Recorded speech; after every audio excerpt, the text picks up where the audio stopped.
안녕하세요. 어렸을 때부터 제가 좀 조용하고 얌전한 성격이었어요. 집안의 분위기가 원체 엄격하고 경직되어 있었기 때문에 어쩔 수 없이 얌전히 자랐던 측면도 있죠.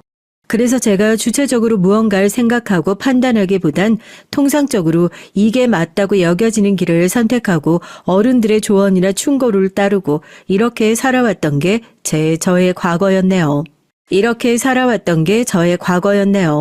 그렇게 오래 살아왔기 때문에 나이가 들수록 인생을 저의 뜻대로 올곧게 살아야 한다는 생각에 유독 종종 사로잡히고는 하는 것 같습니다. 어찌 보자면 모범생이라고도 할 수 있었던 그런 과거의 제가 아주 특이한 일탈을 한 역사가 있었는데요. 바로 이 얘기를 꺼내보고 싶어서 제가 사연 신청의 창구를 조심스레 두드리게 된 것이랍니다. 우선 경직된 가풍을 지녔던 제 집안의 소개부터 해보겠는데요. 전 형제가 위로 오빠가 하나 있어요.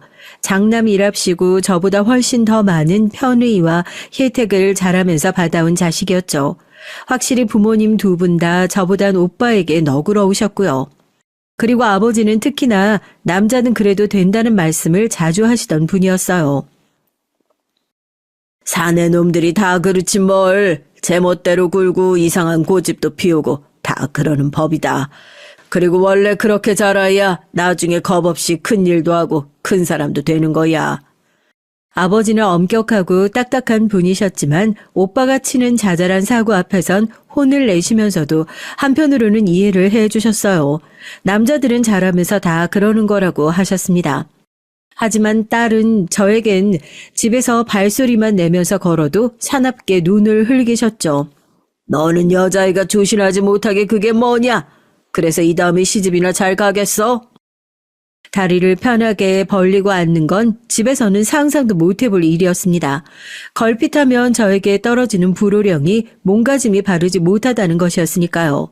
전 친구들과 밖에서 만나서 오래 놀고 싶어도 여자아이는 그러면 안 된다는 부모님의 잔소리 때문에 눈치가 보여서 마음껏 시간을 보낼 수도 없었어요. 옷차림도 항상 얌전하고 단정한 것으로만 입고 다닐 수가 있었죠. 화장이요? 꿈도 못 꿨습니다. 머리 모양에 신경을 쓰는 낌새만 보여도 엄마가 절 향해 의심스러운 눈빛을 보내시면서 혹시 제가 당신이 놓친 사이에 발랑 까져버린 것인지 확인을 하고자 하셨거든요.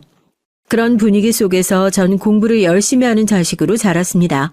저 같은 아이가 몰두를 할 만한 선택지는 별로 없었는데 그렇다면 부모님께 칭찬도 받을 수 있고 제 미래에 도움도 될 것 같은 공부를 고르는 편이 가장 바람직해 보여서 그랬어요.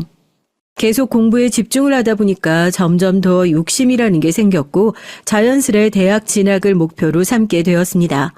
조금 더 나은 대학, 조금 더 이름 있는 대학, 이런 걸 꿈꾸게 됐는데 이런 절 아시고서 부모님은 별로 좋지 못한 반응을 보이셨습니다. 여자아이가 굳이 그렇게 대학에 열을 낼 필요까지는 없다고 하셨거든요. 오빠가 생각보다 좋은 대학을 못 갔는데 혹시 그런 이유 때문에 제가 대학 진학에 열을 올리는 것에 부모님이 별로 호응을 안 해주시는 게 아닐까 싶었습니다. 하마터면 전 눈치가 보여서 대학을 못 갈 뻔했는데 다행히도 담임 선생님이 학부모 상담 때 엄마에게 제 대학 진학을 강력히 말씀해 주셨어요. 이 정도 성적이면 아무래도 지금 여기에 적힌 대학들을 누려보는 게 맞을 것 같거든요, 어머님. 합격 가능성이 많이 높을까요? 아이고, 그럼요. 당연하죠. 성적에 원체 기복이 없는 편이라 남은 기간 동안 더 열심히 하면 걱정할 만한 그런 결과는 안 나올 거라고 전 그렇게 봅니다. 선생님이 그러시다고 하신다면야 그게 맞는 거겠죠. 꽤 괜찮은 대학들의 이름이 줄줄이 적혀 있는데 그게 제가 갈 만한 곳들이라고 담임 선생님께서 호언장담을 하시니까 엄마의 기분이 은근히 좋아졌던 모양이에요. 아버지에게도 제가 좋은 대학에 무조건 갈 것 같다면서 그런 식으로 엄마가 얘기를 하셨습니다. 제가 혹시나 두 분의 기대를 저버리는 실망스러운 자식이 될까봐 걱정을 하면서 끙끙 앓으며 공부를 했었죠. 노력은 저에게 배신을 안겨주지 않았고 기대보다 더 좋은 곳을 가지는 못했지만 기대만큼의 대학교엔 합격을 해냈어요. 친구들은 죄다 저에게 축하의 말을 해주면서 학비 걱정 없어서 좋겠다는 소리도 했었죠. 대학에 합격하고 말고가 문제가 아니라 학비와 생활비가 걱정인 친구들도 많았으니까요. 그런 걸 보면 전 적어도 돈이 없어서 학교 생활에 지장이 있을 건 아니었으니 감사한 일이었죠. 게다가 제법 이름 있는 대학에 들어갔으니 부러움의 시선도 잔뜩 받았고요. 그런데 전 기분이 썩 좋지 않아서 스스로가 참 이상했습니다. 분명히 행복했고 기뻤고 좋았지만 이상하게도 가슴 한구석이 개운하지가 않았달까요? 뭔가 계속해서 가슴이 답답했던 것 같아요. 20살 성인이 됐고 대학 생활까지 하게 됐는데 전 저의 일상이 뭔가 변할 것이란 기대가 없었습니다. 오히려 이전보다 더욱 엄격한 잣대만 저에게 들이밀어지지 않을까 하는 걱정이 들었어요. 약간의 두려운 마음도 있었고요. 이런 것들이 제 가슴을 답답하게 만들었던 듯 싶네요. 시간이 지나 오빠는 적당히 잘 살고 평범한 인물과 결혼을 전제로 규제를 하게 됐었고 전 부모님의 등살에 떠밀려서 혼처를 잡게 됐습니다. 부모님의 적극적인 추천 때문에 남편을 만나게 되었을 뿐이었어요. 전 지금에 와서 솔직하게 고백을 해보자면 제 사회 경력을 쌓아 나갈 수 있는 그런 일을 잡아서 계속 일을 하며 살다가 마음 잘 맞고 뜻이 잘 통하는 남자를 만나서 결혼하고 싶었습니다. 일찍 결혼하고 싶은 생각 자체도 가지고 있지 않았었고요. 30대가 되고 나서 천천히 결혼 인연을 만나고 싶었던 게 진짜 백이 저의 본심이었지만 그걸 꺼내들 수가 없었습니다. 이럴 거면 대체 왜 그렇게 열심히 공부를 했던 걸까? 뭘 위해서 대학 졸업장까지 땄던 건지 나 스스로도 이해가 안 되네. 그저 때가 되면 시집이나 가버리는 여자가 바로 저였어요. 그래도 너무 허무해하지 않아도 됐을 것을 시댁에서 제가 대학 나온 여자였기 때문에 그걸 굉장히 높게 평가해서 마음에 들어했다는 사실입니다. 대학 졸업장이 결혼 시장에서 가산점이었던 거예요. 그렇게라도 학력이 쓰임을 받았네요. 그런데 결혼에 있어서 아주 묘한 사실 한 가지가 있었습니다. 그건 바로 저보다 6살 연상의 남편 역시도 제가 좋고 너무 마음에 들어서 결혼한 것은 아니었단 사실입니다. 시부모님이 자꾸만 너 언제 장가들 거냐라고 채근을 하시니까 남편이 등을 떠밀렸던 것이죠. 집에서 남편이 장남이고요. 시부모님이 그 시대 분들 치고는 결혼을 조금 느긋하게 하신 편이었고 또한 자식도 바로 가지셨던 건 아니라서 연세가 좀 있으셨어요. 그래서 얼른 자식들이 결혼해서 가정 꾸리는 걸 보고 싶어 하셨던 거예요. 안 그러면 마음이 안 놓이셨던 것이죠. 아무리 당신들에게 다른 걱정이 없어도 자식들이 결혼을 안 하고 그러고 있으면 뭔가 계속 신경이 쓰일 수밖에 없었던 게 시부모님의 심정임을 전 이해합니다. 부모님의 성화에 결혼을 마주하게 됐다는 점에서 저와 같았지만 남편은 다른 과거를 가지고 있었는데요. 이 남자가 원래 좋아했던 여자가 따로 있었더라고요. 말하자면 첫사랑입니다. 그 여자는 저보다 나이가 4살 많은 여자였더라고요. 남편과 2살 차이였고요. 그 여자는 중학교를 졸업하고 집안 형편 때문에 고등학교엔 못 갔어요. 이런저런 일을 하며 돈을 벌고 그랬다네요. 그런 여자와 남편이 사랑에 빠졌고 진지한 관계가 되자 시부모님이 반대를 하셨답니다. 시부모님은 열렬한 반대의 사유를 수준이라는 2글자로 대셨다고 하더군요. 수준이 안 맞아서 절대 안 된다고 시부모님은 선을 처음부터 그으셨고 남편은 그래도 그때는 아직 나이도 어린 편이었으니까 계속 규제를 몰래 이어갔던 것이었죠. 참고로 남편은 4년제 대학을 나온 사람인데 저보다 한 단계 더 좋은 대학을 나왔으며 이후엔 직장도 꽤 잘 잡았어요. 남들의 눈에도 멀쩡해 보이는 남자였는데 그 부모의 눈엔 얼마나 잘나게 보였을까요? 그러니 애가 끓다 못해 피가 끓는 심정으로 그 여자를 반대하셨던 겁니다. 몰래 이어온 연애가 들통이 났을 때 남편은 2판 4판이다 싶어서 최후 통첩을 날렸습니다. 여전히 이렇게 반대를 하시겠다면 저도 이제 그 사람하고 그냥 살림을 차려버릴 거예요. 혹시 저희 둘 사이에 아이라도 생기면 인정해 주실 건가요? 그 여자와 살림을 차리겠다, 아이를 갖겠다 이런 소리를 남편이 늘어놓자 시부모님이 경악을 하셨고요. 남편 딴에는 본인은 그냥 가족을 외면하고 그 여자와 결혼을 해도 되는데 부모님을 안 보고 사는 천하의 불효자식만은 되고 싶지 않다는 심정으로 최후 통첩을 날린 것이었으니 굉장히 합리적인 태도를 취했다고 스스로 여긴 것이었습니다. 결국 승리는 시부모님이 거머쥐셨죠. 그 절절함에 남편이 흔들리고 말았습니다. 너는 그러면 안 되지. 너라도 그러면 안 되는 거야. 제발 너만은 우리를 힘들게 하지 마라. 시어머니께서 눈물까지 보이셨고 남편은 차마 더 이상 부모 가슴에 대못을 박는 자식이 될 수가 없었습니다. 왜냐하면 남편의 동생이 문제였거든요. 제발 너만은 속썩이지 말아달라고 시부모님이 남편에게 그런 소리를 하셨던 건 집안의 차남이 장남과 다르게 사고뭉치였기 때문입니다. 아니 어렸을 때나 사고뭉치라는 소리가 어울렸지 크고 나서는 구제불능 무례배라고 해야 걸맞은 것이었어요. 남편이 시부모님께 최후 통첩을 날렸던 그때는 차남이 색다른 사고를 친 직후이기도 했습니다. 그 사고란 무엇인가 함은 혼전 임신이라는 사고였어요. 하다 이제는 그런 종류의 사고를 쳐버리다니 시부모님은 차남 때문에 기절하실 노릇이었죠. 하지만 차남이 친 혼전 임신이라는 사고를 그냥 받아들이기로 하셨으니 차라리 아이라도 생기면 정신을 차리고 가장 노릇하면서 앞으로 자기 처자식 먹여 살리겠다고 열심히 할지도 모를 노릇이라며 그렇게 최대한 좋은 쪽을 기대하셨기 때문입니다. 남편은 앞불싸 싶어졌죠. 바로 얼마 전에 자기 동생이 그런 사고를 쳐놨는데 자기마저 지금 혼전 임신으로 허락을 받아내겠다느니 뭐니 하는 소리를 뱉은 건 너무 불효막심한 행동이었으니까요. 그래서 남편이 패배를 선언했고 그때 그 여자와 헤어졌습니다. 그러고 나니까 후유증이 커서 얼른 다시 결혼할 인연을 만날 수가 없었던 거예요. 일이나 열심히 했을 뿐이었죠. 누구를 만나지도 않았습니다. 그러니까 시부모님의 입장에선 시간이 지날수록 괜히 조마조마해져서 결혼 영영 안 할 건 아니겠지 하는 걱정이 들기 시작했던 겁니다. 그러던 어느 날 그 여자가 새로운 남자와 결혼이라는 결실을 맺었다는 소식이 들려왔고 남편도 이제는 적당한 상대가 만약에 생기거든 얼른 결혼을 해주어 버리겠다는 생각을 가지게 됐어요. 그 마음가짐을 지니고 있었던 남편에게 찾아왔던 인연, 가장 적당한 상대가 바로 저였던 겁니다. 이런 얘기를 누가 해줘야 제가 알 수 있었겠어요? 바로 시어머니께서 해주셨는데요.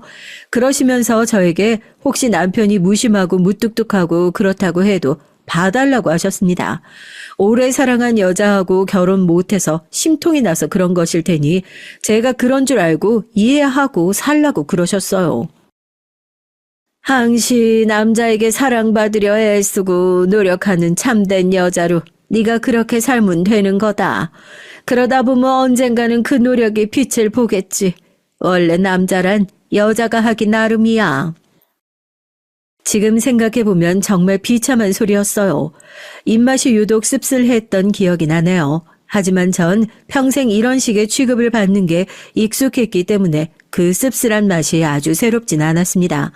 남편과 전 서로 그냥 상황이나 조건 이런 게 적당해서 만난 사이였으니 태도나 행동 같은 게 건조하고 형식적이었던 것 같아요. 그렇게 어영부영 부부로 살기 시작했었네요. 시댁엔 시골에 땅이 있었고 그게 집안의 주된 재산이었습니다. 시부모님 두 분이 워낙 장남을 선호하시고 의지하시고 그러는 게 갓 시집 왔던 제 눈에도 너무 잘 보였어요. 그러실 수밖에 없기도 해 보였고요. 그래서 그 재산 일찌감치 장남에게만 주려고 결심을 내리셨다는 게 왠지 느껴졌습니다. 하지만 구제불능이거나 말거나 차남도 자식이었죠. 제가 내칠 수 없으니 어떻게든 보듬고 사셨습니다. 시댁의 차남, 그러니까 제 서방님은 자기 형하고 완전 결이 다른 인물이었는데요. 전 특이하게도 서방님을 보자마자 왠지 제 친정 오빠와 둘이 형제로 만났으면 잘 맞았을 것 같다는 생각이 들었답니다. 서방님의 그 거들먹거리는 태도라든지 남자는 말이야, 여자가 말이야 이렇게 말버릇을 가지고 있는 것까지 정말 친정 오빠하고 너무 비슷했어요. 그래서 전 서방님이라는 인물이 처음부터 낯설지가 않았습니다. 남편은 자기 동생을 좀 창피하게 여겼고요. 자기 형제가 저것밖에 안 된다는 사실을 저에게 어쩔 수 없이 들키고 말 수밖에 없는 이 상황이 민망하다는 기색이었어요. 내 동생 놈이 좀 별로지. 사람이 덜 됐어. 나도 알아.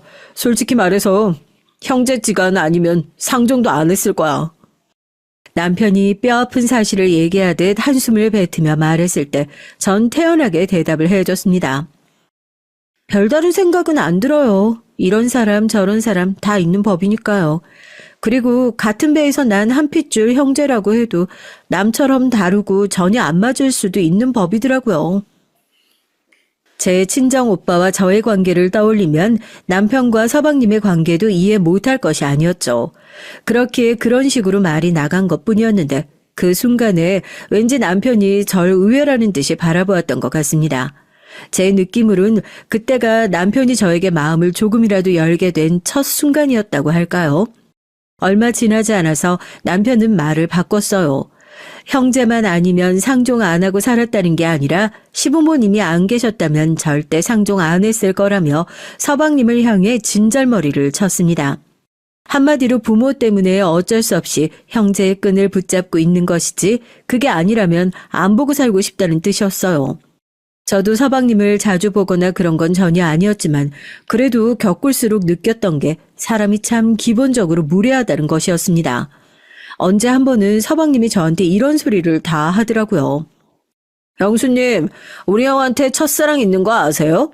그분하고 우리 형이 결혼할 뻔했다는 뭐 그런 정도가 아니라 사실 부부나 다름없었어요. 나도 그분의 진작에 내 형수라고 생각을 했었는데 영 다른 사람이 형수님으로 오실 줄 몰랐네요. 사람 인생이라는 게 이런 것 같아요. 술기운을 핑계로 그런 소리를 다 하는 거 그거 진짜 아주 안 좋은 버릇이고 무례한 일이었습니다. 그런데 제가 그런 소리를 듣고도 그저 조용히 웃어 넘기니까 서방님은 얼떨떨한 기색이었죠. 우리 형한테 첫사랑 따로 있다니까. 완전히 그거 부부였다니까. 그래도 형수님은 아무렇지도 않으신가 봐. 어머님한테 다 들어서 이미 알아요. 그래서 괜찮아요. 사람 인연이란 정말 신기하고 모르는 거란 생각이 드네요. 에이, 그렇게 태연하게 넘기실 일이 아닌데 남자는 첫사랑을 죽는 그날까지 가슴에 묻고 사는 동물이라는 걸 우리 형수님이 모르시는구나. 우리 형이 혹시 한눈을 파나 안 파나 앞으로 잘 지켜보십시오. 분명히 미련 가득해서 자기 첫사랑하고 바람나거나 첫사랑하고 닮은 여자하고 바람나거나 둘 중 하나일 테니까. 큰 소리로 경박하게 웃는 서방님의 모습을 보면서 전 속으로 한숨이 나왔어요. 서방님이 술 한 잔 걸치고서 그런 소리를 떠들고 있는 현장은 바로 시댁이었죠. 시아버지께선 정신 나간 자식 새끼가 꼬장 부리는 걸 듣고 싶지 않다면서 진작에 안방으로 들어가신 뒤였고요. 시어머니께선 골치가 아파 미치겠다는 안색을 하고 계셨습니다. 그리고 그런 시어머니의 안색을 살피며 부지런히 왔다 갔다 움직이는 작은 며느리가 있었죠. 서방님이 혼전 임신으로 결혼한 상대 저의 동서였습니다. 쉽게 예상이 가능한 부분이었지만 서방님께선 뚜렷한 직업 같은 건 없었어요. 원체 한 가지 일을 꾸준히 오래 못하는 성미이기도 했고요. 시부모님은 당신들이 너무 오냐오냐 키워서 그렇다고 후회하셨습니다. 남편은 장남이라서 첫째니까 좀 더 엄하게 키우신 것도 있었는데 서방님은 둘째니까 더 유연한 자세로 키우셨던 겁니다. 남편과는 다르게 서방님이 워낙 개구쟁이에 말도 많고 활발하니까 시부모님 딴엔 그걸 재롱이라고 여기셔서 그저 너그러이 매번 넘어가셨던 것도 있고요. 하지만 세상엔 절대 오냐오냐 하며 키워서는 안 되는 자식이 있는 모양이었으니까요. 그 잘못된 결과물이 서방님이었고 자기 한 몸 건사하기에도 벅차 보이건만 그런 주제에 여자를 임신시켜서 아이까지 낳아버리다니 지켜보는 저의 숨이 다 막힐 지경이었습니다. 만약에 동서라는 인물이 부창부수여서 서방님 같은 그런 성격이었다면 차라리 저도 아무 생각이 안 들었을 거예요. 그런데 동서의 첫인상은 사람이 꽤 수더분해 보인다는 것이었습니다. 하늘도 무심하시지. 참 괜찮은 여잔데 왜 고작 저런 남자한테 잘못 걸렸을까? 서방님과 동서를 바라보고 있자면 하늘이 누구의 편인지 자명해 보였습니다. 적어도 동서의 편은 아니었어요. 동서는 타고난 양아치 기질의 남자와 아이를 낳고 평생을 살기엔 사람이 너무 뭐라고 해야 하나 선해 보였어요. 인상에서부터 그게 보였죠. 차남이 하도 속을 썩여서 그런 건지 시아버지의 건강이 갑자기 확 꺾였는데요. 시어머니께서 옆에 붙어서 시아버지를 살피셨습니다. 그래서 동서는 누구한테 아기를 1초도 못 맡겨보고 혼자서 육아를 다 했어요. 시아버지께서 처음 뒷목 잡고 주저앉으셨던 게 서방님이 여자를 임신시켰다고 시댁에서 선언하였을 때라고 하니 동서는 본인에게도 잘못이 있다고 생각하는 모양이었죠.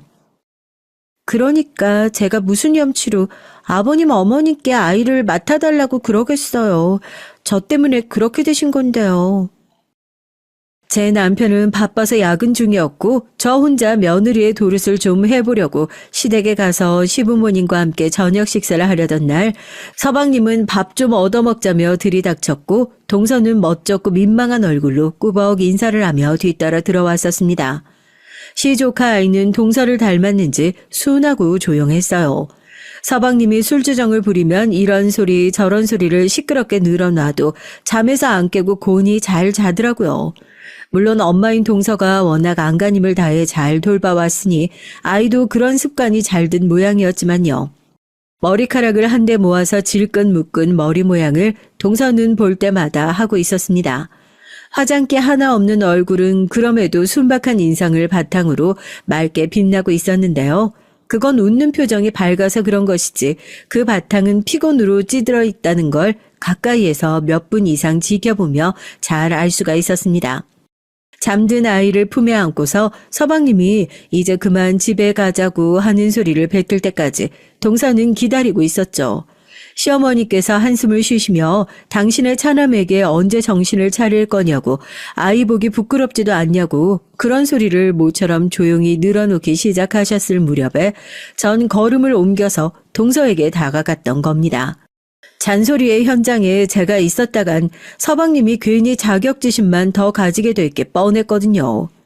본인이 잔소리를 듣고 사는 자식이라는 걸 제 앞에서 대놓고 들통나는 건 자존심이 상하는 일이었으니까요. 그걸 전 꿰고 있었기에 동서에게 가서 가만히 대화를 나눴습니다. 매일매일이 고되어서 살이 찔 틈 따윈 없어 보이는 동서의 모습이었습니다. 염치가 있거나 말거나 친손주니까 두 분도 막상 집에 어린아이가 있으면 분위기가 밝다고 좋아하실지도 몰라요.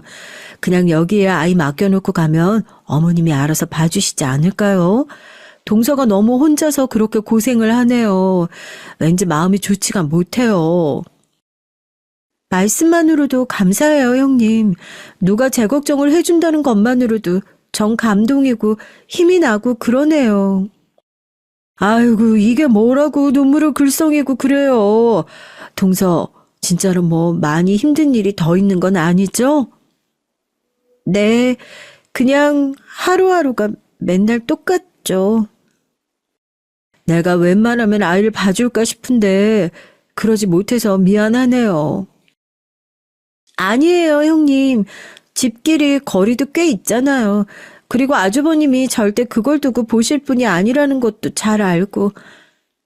아무튼 전 그냥 혼자서도 아이 잘 보니까요. 걱정 안 하셔도 돼요.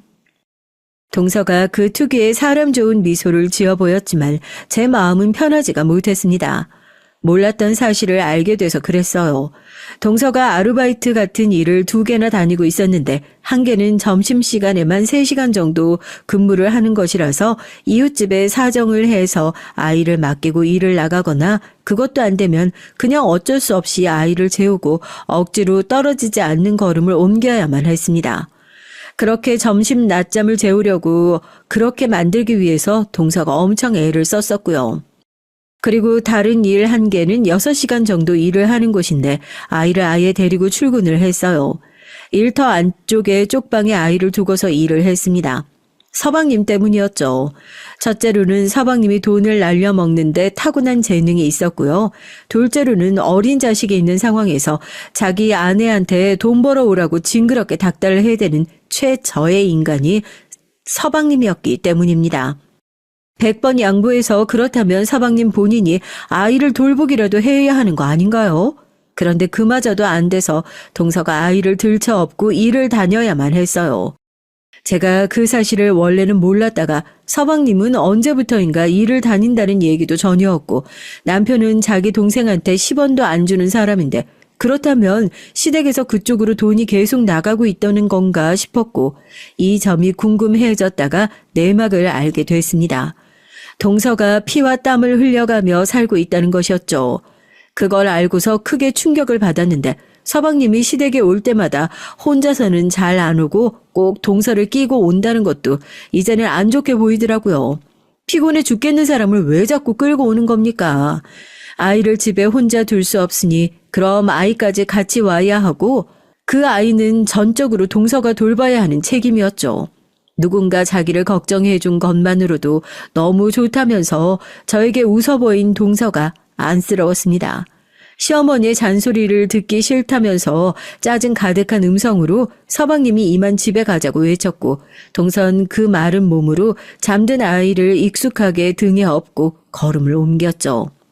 신발을 신으면서 동서가 몸을 힘들게 기우뚱거렸는데 옆에서 서방님은 부축을 해주는 신용도 안 했고 오히려 한심하다는 듯이 눈을 흘길 따름이었습니다. 그 이전까진 서방님이 정말 상종 못할 인간상이라고만 느낀 게 전부였는데 이젠 그 옆에 동서가 지닌 고단함이 눈에 더 들어오더라고요. 저기 여보, 혹시 우리가 좀 도와주면 어때요? 뭐? 당신 입에서 기어이 그런 소리가 나오는구나. 내가 확실하게 못 박아 두겠는데 절대로 안 돼. 그러니까 꿈도 꾸지 마. 나한테 차라리 남이기라도 하죠. 근데 당신한텐 친동생이고 어린 친조카가 불쌍하지도 않아요? 그렇게 따지면 이 세상에 안 불쌍한 경우 없어. 당신이 아직도 제대로 파악을 못한 모양인데 난 그놈이 내 동생이라는 게 천추의 한인 사람이야. 그놈에게 돈을 줄 바엔 차라리 길바닥에 돈을 던져서 아무나 주워가게 하는 편이 훨씬 나아. 전 남편에게 말을 꺼내봤지만 단칼에 거절을 당했습니다. 제가 미처 다 알지 못하는 시댁의 형제의 지난 역사가 당연히 있었는데도 남편도 처음엔 자기 동생이랍시고 어쩔 수 없이 손을 내밀어주기도 했었지만 그럴 때마다 돌아온 건 엄청난 실망이었던 거예요. 서방님은 시간이 지나면 지날수록 더 좋지 못한 사람으로 거듭났으니까요. 남편은 단호하다 못해서 아주 경멸 어린 반응을 보이며 절대로 자기 동생 가정을 도와줄 수가 없다고 못을 박았습니다. 도와주면 끝도 없을 뿐더러 절대로 그게 좋은 결과로 이어지지 않을 것이라는 확신이 남편에겐 있었던 거예요.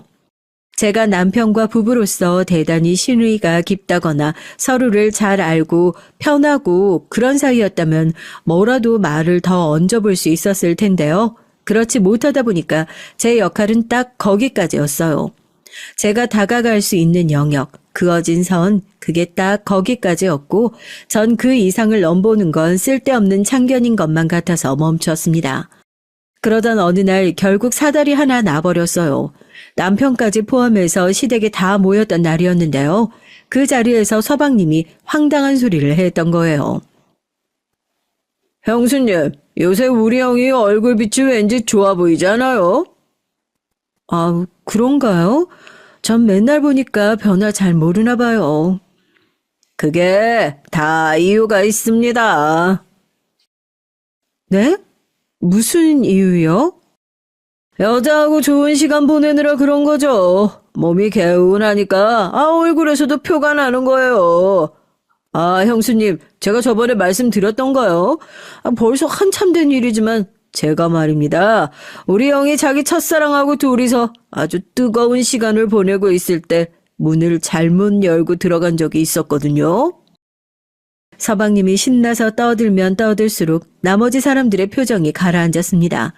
그리고 결국은 남편이 참지 못하고 서방님의 얼굴에 주먹을 날려버렸어요. 아주 한바탕 난리가 났죠. 서방님은 맞으면서도 저를 향해서 남편이 확실히 바람났다고 외치면서 웃었어요. 그 모습에 소름이 돋았고 참담한 얼굴이 된 동서를 보니까 정말 어찌할 바를 모르겠더라고요. 그 후로 시부모님은 너무 심란해진 나머지 차라리 땅에 있는 그 시골 동네로 가겠다고 하셨죠. 그러더니 금세 거처를 옮기셨습니다. 이젠 머리가 하도 아파서 자식들 일엔 일절 신경 안 쓰고 사실 거라고 하시더니만 막상 제가 전화를 드리면 시어머니께선 1시간을 좋게 전화기를 붙잡으셨어요.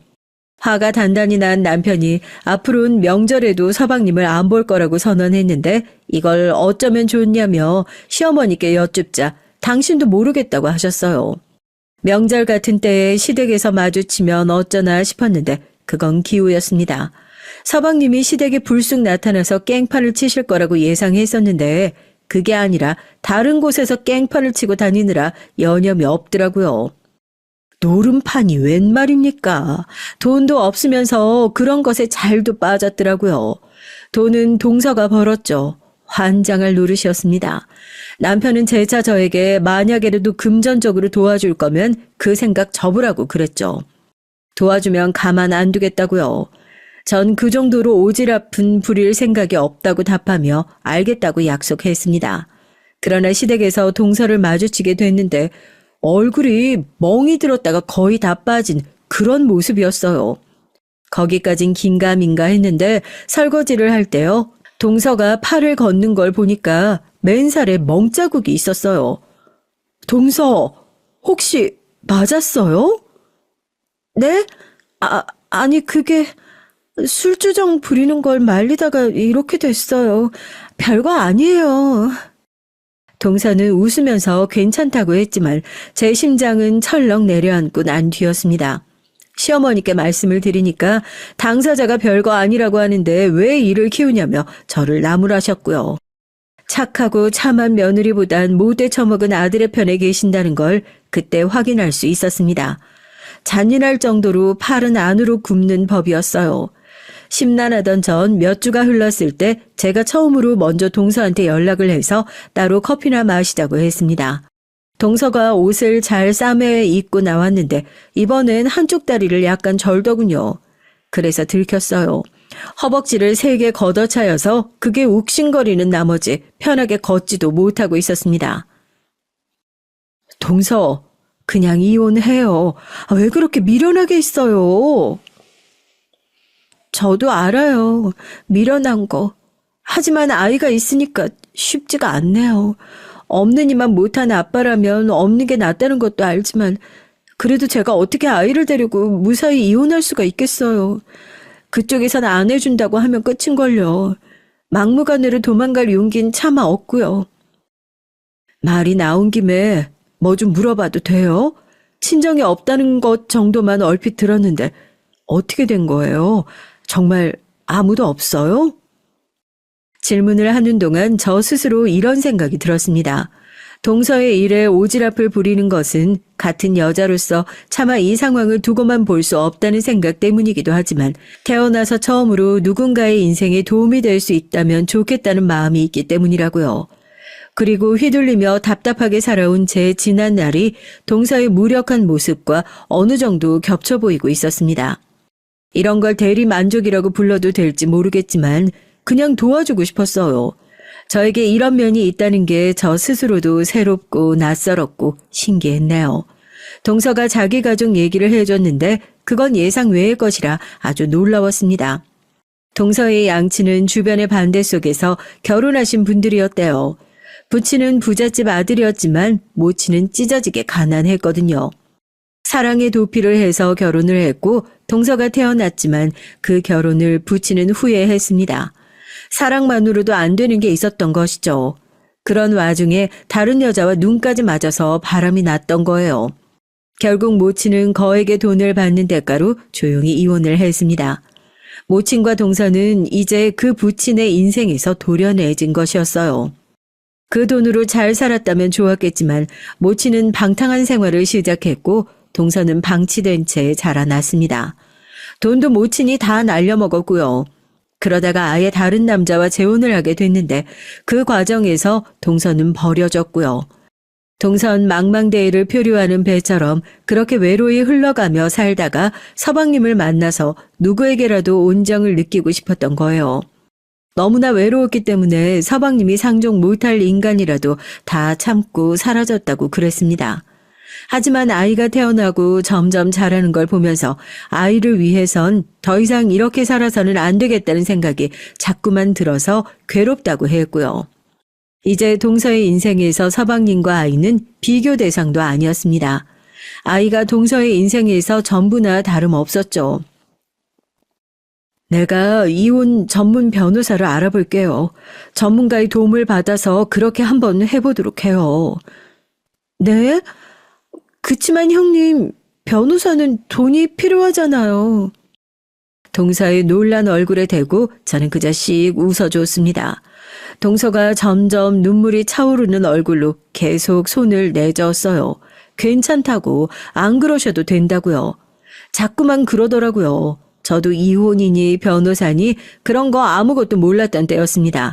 다만 제가 동서를 도울 길이 있다는 것만 알고 있었죠. 아이를 위해서라도 결단 내리자고 전 그렇게 말하며 동서의 손을 꼭 잡아줬습니다. 그제서야 동서가 울면서 차마 말도 못하고 고개만 끄덕였었죠.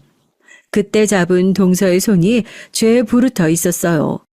제 손은 매끈했는데 말이죠. 전 제 수중에 돈을 털어서 동서에게 변호사를 붙여줬고 몇 달이 지나서 이혼이 성립됐습니다.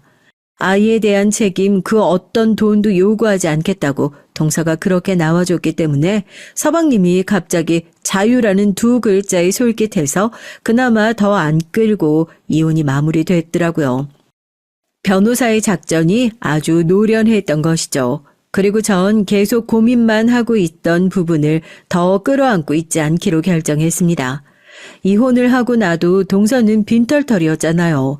모아놓은 돈은 남자를 잘못 만난 죄로 한 푼도 없는데 책임을 져야 할 자식은 있었죠.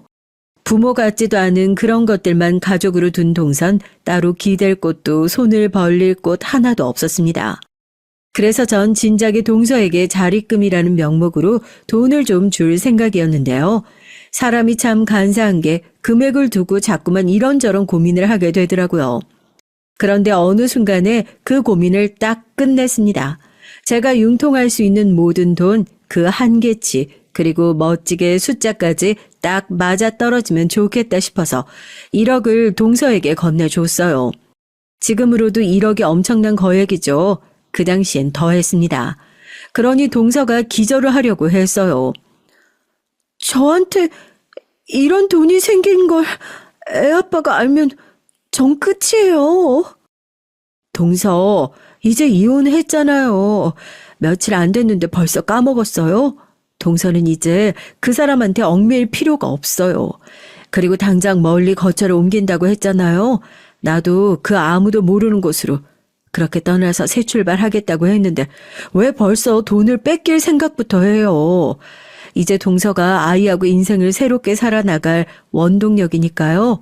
이건 절대 누구한테도 뺏기지 않고 꼭 유용하게 잘 써주기예요. 형님, 이렇게 큰 돈을 어떻게 저한테 주실 생각을 하셨어요? 절 보신 게 고작 3년밖에 안 됐잖아요. 전 남인데 이 큰 돈을 어떻게 주신 거예요? 그리고 저한테 이 돈 주시면 앞으로 형님은 어떻게 해요? 글쎄요. 아마 큰일 나겠죠.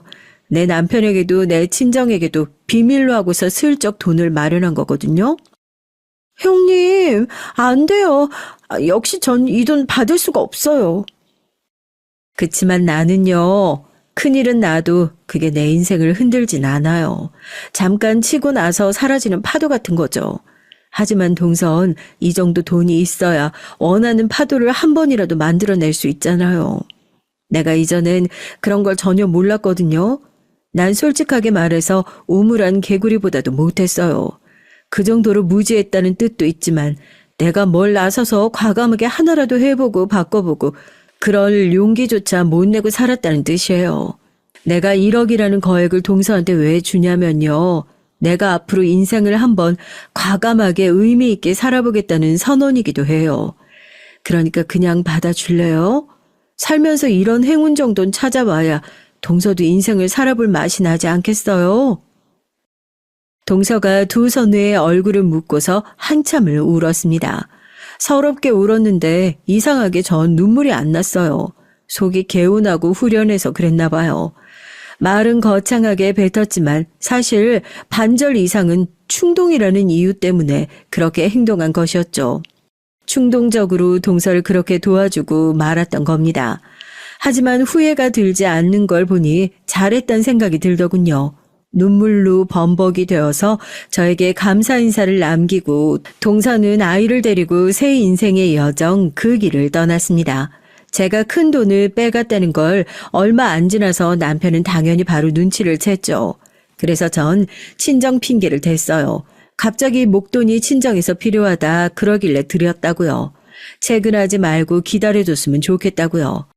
그러자 남편이 화가 난 얼굴을 하고서도 간신히 알았다고 하더군요. 당연히 친정 쪽에서도 제가 갑자기 남편의 핑계를 대면서 돈을 빌려갔던 걸 두고서 언제 갚을 거냐고 그랬습니다. 하지만 친정에다가 남편이 때 되면 이자까지 쳐서 갚을 테니 아무 소리 말고 기다려달라고 했고요. 지금 생각해보면 저 진짜 미친 짓을 벌였던 것 같아요. 양쪽에서 돈을 다 끌어오고 나선 양쪽에다가 서로의 핑계를 대놨습니다. 그리고 먼저 인내심을 잃었던 건 친정 쪽이었죠. 어느 날 친정 엄마가 직접 남편을 닥달을 했던 겁니다. 내 딸 통해서 빌려간 3천만 원을 언제 갚을 건가? 전 몰랐는데 남편이 저에게 3천만 원을 건네줘서 알게 됐어요.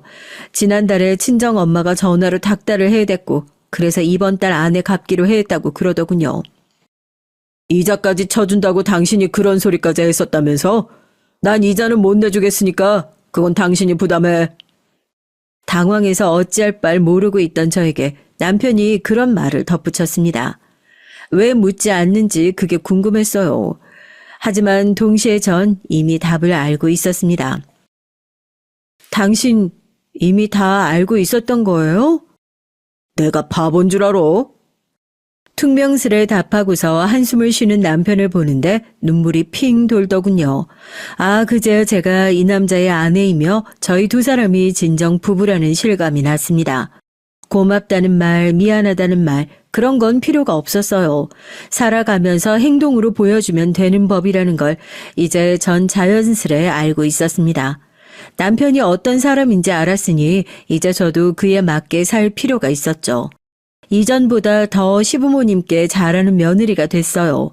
이전과 달리 이젠 마음에서 우러나오더라고요. 그리고 서방님이 기어이 술과 노름 때문에 또 커다란 사고를 쳤을 때 남편과 한 목소리를 냈습니다. 제가 시부모님의 곁에 딱 붙어서 강력히 설득을 했고 서방님을 치료시설로 아예 보내버렸어요. 남편은 제가 아니었다면 못했을 거라고 말했습니다. 서방님 문제가 그렇게 결말을 맞이한 것에 아주 속이 후련하다고 그랬네요.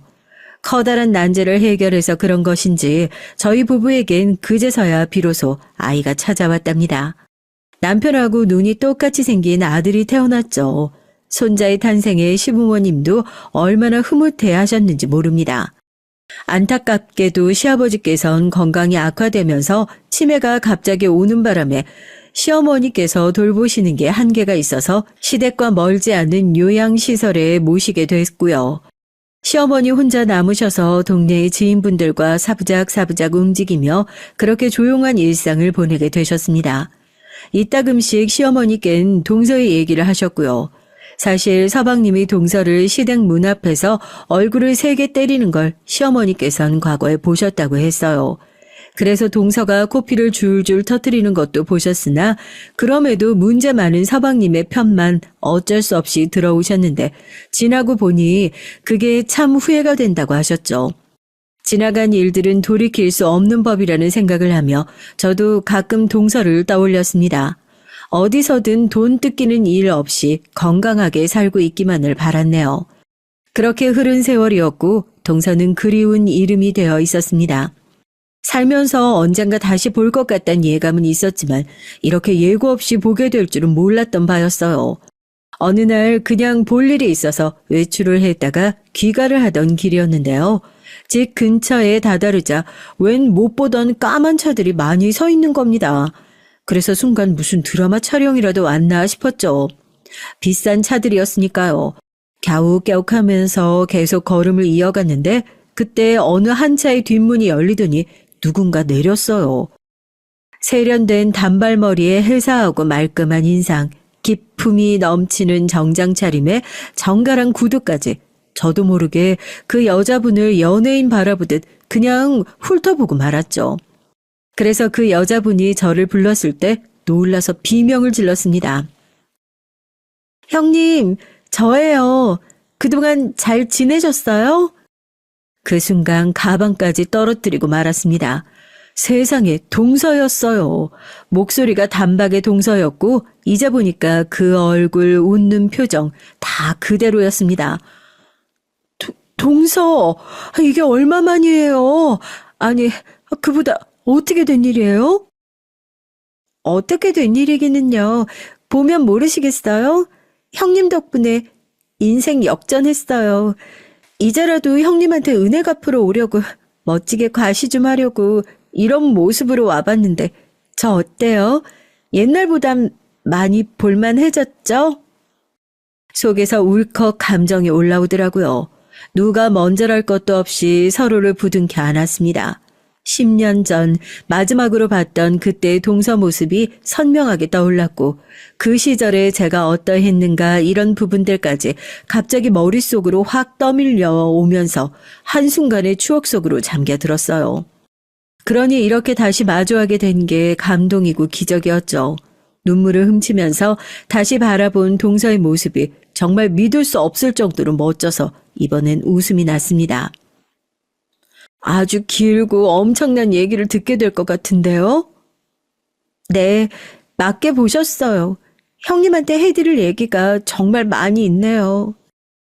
알고 보니까 동서는 아이와 함께 먼 지역으로 갔지만 그곳에서도 불안한 마음이 계속 들었던 거예요. 언제 서방님이 쳐들어올지 모른다는 그런 생각에 사로잡혀 있었던 겁니다. 그러다가 결심을 했죠. 자기 부친을 찾아가는 두려움보다 자기 전 남편이 찾아올 것 같다는 불안이 더 크다면 자기 부친을 한번 찾아가 보겠노라고요. 그렇게 금기를 깨고서 동서는 자기 부친을 찾아 나섰습니다.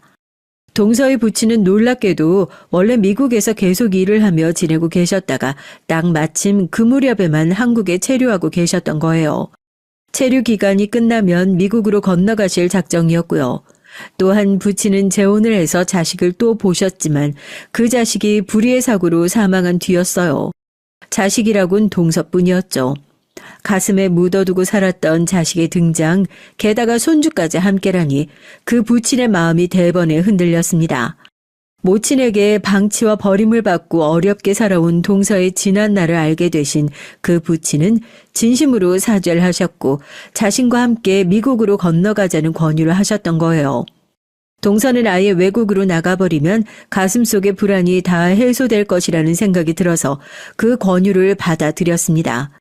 미국에서 지내며 아이도 키우고 영어도 배우며 바쁘게 살다가 아이 엄마들을 주로 대상으로 하는 옷가게를 차려서 큰 성공을 거두었죠. 원래 동서의 친가도 부자인데 이제 본인이 장사까지 대박을 터뜨렸던 겁니다. 어쩐지 동서의 패션이 너무 세련되다 싶었는데 다 이유가 있었군요. 전 옷을 신경 써서 입기는커녕 로션 하나 제대로 못 바르고 다니던 시절이 있었는데 형님 덕분에 여기까지 왔네요. 절 살려주셔서 감사해요. 지나고 보니까 형님이 저에게 베풀어 주신 은혜는 단지 도움일 뿐만 아니라 저에겐 구원이었더라고요. 살면서 다른 사람에게 이런 인사를 들어보는 경우가 몇이나 될까 싶었습니다. 진기한 경험을 하게 돼서 눈물 젖은 웃음을 짓고 저에게 동서가 대뜸 수표가 담긴 봉투를 내밀었어요. 머뭇거리면서 받아보니까 5억이 들어있더라고요. 예전에 동서가 나한테 돈 받을 때 이런 심정이었구나. 나 이거 손 떨려서 못 받겠어요. 제가 뭘 걱정하면서 온 줄 아세요? 형님이 돈 안 받으실까봐 그거 하나 걱정하면서 왔어요. 그러니까 제발 꼭 좀 받아주세요. 동서가 두 손을 꼭 맞잡고선 간청을 했어요. 거액을 받은 것도 심장 떨릴 일인데 제가 그 자리에서 동서한테 외제차도 한 대 선물로 받고 말았습니다. 이쯤 되니 머리가 어지러워서 이게 꿈인지 생신지 구분이 안 쉽더라고요. 동서는 한국에서 작은 기업을 운영하고 있는 자신의 고모부 곁에 머물면서 몇 달 보내는 일정으로 들어왔다고 했어요. 머무는 동안 저와 아주 알찬 회포의 장을 가지고 싶다고 하더군요. 당연히 남편 또한 동서의 금이 환영을 말문이 막힐 정도로 놀랐고요. 시어머니께선 당신이 잘못 들으신 줄 알고 몇 번이나 확인을 하셨을 정도였습니다. 동서가 그렇게 대단한 집안의 핏줄이었다는 건 차마 상상조차 못하셨다면서 넋이 나가셨더라고요. 가진 자는 마음도 여유롭다고 하던가요. 동서는 선물을 사들고서 시어머니를 찾아뵙고 정중하게 인사를 드렸습니다. 내가 며느리들을 참으로 잘 둔 셈이었구나. 멍하게 중얼거리시던 시어머니의 모습은 영영 안 잊혀질 것 같네요. 기분 좋은 미소가 지어지는 나날이 그 이후로 한참 매일같이 이어졌고요. 그리고 오늘도 잔잔하게 쳐오는 파도, 인생이라는 멋진 바다 위에서 살아가고 있는 하루입니다. 안녕하세요. 저는 60대 중반의 여성입니다. 전 강남 한복판에서 남편과 함께 20년째 한우 정육 식당을 운영하고 있어요. 그리고 슬아의 딸이 둘이 있는데요. 첫째 딸은 결혼을 해서 아이도 하나 낳고 잘 살고 있고요. 제 둘째 딸이 몇 년 전에 결혼을 하겠다고 어떤 남자를 데려왔더라고요. 그런데 이 예비사위라는 인간의 뻔뻔스러운 민낯을 본 후 너무 당황하고 화가 나서 딸의 결혼식이 일주일 남은 상황에서 억지로 파혼시켜버렸습니다. 전 이제껏 이 얘기를 아주 친한 친구에게도 친척들이나 부모님에게도 한 적이 없어요. 그런데 그랬던 제가 사연 채널에 처음으로 사연을 보낸 이유는요. 제 사위가 될 뻔했던 그놈의 음흉하고 뻔뻔한 만행을 고발하고 싶어서입니다. 처음엔 사윗감으로서 더할 나위 없이 제 마음에 들었죠. 똑똑해 보이고 살갑게 어른에게 다가가는 그런 남자였거든요. 하지만 그놈은 사실 사기꾼이 따로 없었습니다. 아니 정말 사기꾼이었어요. 그놈의 집안이나 직업 그리고 심지어는 총각이라고 했었던 그 모든 것이 거짓말이었습니다. 그럼 지금부터 제가 어떻게 그놈의 사기 행각을 알아보고 우리 딸의 미래를 지킬 수 있었는지 자세한 얘기를 시작해 볼게요. 혹시나 글 솜씨가 부족하더라도 끝까지 제 사연을 읽어주시면 감사하겠습니다. 그리고 저에게 위로와 공감의 댓글 부탁드려요. 전 한국전쟁 이후에 폐허에서 우리나라가 막 일어나려는 그때 가난한 부산의 산동네에서 태어났습니다. 아버지는 연탄을 배달하셨고 어머니도 리어카를 끌면서 고물이나 폐지를 모아 고물상에 팔고 신문을 돌리는 일을 해서 아버지, 어머니, 저와 남동생 4식구의 생계를 꾸려 나가셨어요. 저희 부모님은 아직도 벽화동네인 그곳에 살고 계십니다. 시내에 있는 좋은 집을 사드린다고 해도 마다하시고 말이에요. 그곳이 편하다고 하시면서 죽기 전까지 고향에 살고 싶다고 제가 아무리 서울로 올라오시라고 해도 안 들으세요. 아무튼 저와 2살 밑에 남동생은 그 부산의 꼬불꼬불한 파란 버스가 다니는 길로만 산 아래로 내려올 수가 있었죠. 가난해서 당연히 차도 없었고 자전거조차 저희에겐 사치였으니까요. 아니면 아침 일찍 일어나 걸어서 내려와야만 학교를 갈 수 있었습니다. 그렇게 고등학교까지 졸업한 전 부산의 명동이라고 불리는 서면의 한 수협에서 첫 사회생활을 시작했어요. 전 상고를 나왔는데 그때 당시 상고 나온 여학생들의 최고의 취업지는 은행이었습니다. 저 역시 성적이 좋아 수협에 취직이 됐고요. 제 부모님은 제가 은행에 취직했다니까 눈물까지 흘리면서 기뻐하셨습니다. 집안이 가난해서 크게 뒷바라지도 해주지 못했는데 좋은 자리에 취직까지 성공했으니 얼마나 기쁘셨을지 저도 알 수 있었죠. 매일 힘든 노동으로 고생만 하시는 부모님을 보다 못해 저도 정말 열심히 노력해서 취업을 한 것이었거든요. 전 그때 첫 출근을 한 후 집에 온 저에게 저녁으로 고등어 조림을 해주셨던 어머니의 정성을 지금까지 잊지 못하고 있습니다. 부산에선 고등어가 비싸지도 않았지만 저희는 그 반찬을 못 먹을 정도로 가난했거든요. 제 동생도 공고를 나온 후 부산에서 자동차를 고치는 공업사에 취직을 했어요. 지금은 공업사를 하나 차리고 사장으로 있습니다. 남동생네는 아들 둘이 전부 그 공업사에서 사원으로 일하고 있는데요. 가족들이 다 같이 하나의 사업을 운영하면서 분쟁이나 다툼 없이 사이좋게 살고 있어요. 그러기에 아주 쉽지 않은 건데 제 동생이 군대 생활을 좀 오래 했거든요. 아들들에게까지 군인 정신을 심어주면서 60 넘는 나이에도 공업사를 잘 꾸려나가고 있습니다. 전 수협에서 일을 하면서 처음엔 창구, 그 다음엔 주임으로 승진해서 대출계에서 일을 했어요. 보통 은행에선 남자 직원들이 대출계에서 일했는데 전 여성으로선 드물게 대출계에 올라간 사람이었죠. 그러다 보니 제 성격이 좀 대범하고 자잘한 일은 잘 신경을 쓰지 않습니다. 애들에게도 그런 가정교육을 시켰고요. 오히려 제 남편의 성격이 좀 섬세하고 나쁘게 말하면 잔잔한 데에 신경 쓰는 쪼잔한 사람이에요. 본인은 그런 말을 하면 화를 벌컥 내지만 말이죠. 어쨌든 그 당시에 수협에 다니는 여직원은 중매쟁이 아줌마들의 1순위 신부감이었습니다. 그래서 욕심이 생긴 어머니는 잘 아는 동네 아주머니에게 저의 선자리를 부탁하신 것이었어요. 나중에 그 사실을 알게 된 전 어머니에게 그런 일을 왜 저와 상의도 하지 않고 먼저 얘기했느냐고 물었죠. 사실 전 중매로 시집을 가고 싶지 않았거든요. 저는 제 평생을 함께할 남자인데 다른 사람의 눈으로 보고 골라야 된다는 게 이해가 되지 않았습니다. 어머니, 어째서 그런 중요한 말을 저에게 얘기 안 해주셨어요. 저는 사귀고 싶은 사람이 따로 있단 말이에요. 아니, 그럼 그런 얘기를 왜 안 했어? 그럼 네가 좋아하는 그 사람 엄마한테 소개시켜줬어야지. 이번 주 내로 안 데리고 오면 거짓말인 걸로 알고 선자리 추진해 볼 테니까 그렇게 알아. 엄마도 너같이 자랑스러운 딸 있으면 좋은 혼처 잡아서 시집 보내고 싶은 게 솔직한 마음인 거야. 사실 그때 전 만난 지 얼마 안 된 남자친구가 있었습니다. 하지만 그 사람과 결혼까지 해야 할진 아직 결정하지 못하고 그냥 만나고만 있었거든요. 그래서 집에 데려와 소개하지도 않았고요. 사귄 지 겨우 100일 정도 된 남자를 부모님에게 소개하는 여자는 잘 없잖아요. 전 그 당시에 남자친구에게 엄마가 다음 주에 선을 보라고 강요한다고 하면서 그에게 말했습니다.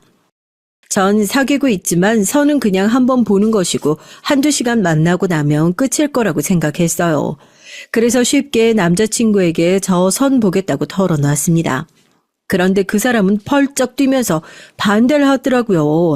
제가 너무 남자 만나는 걸 안일하게 생각한다면서 말이에요.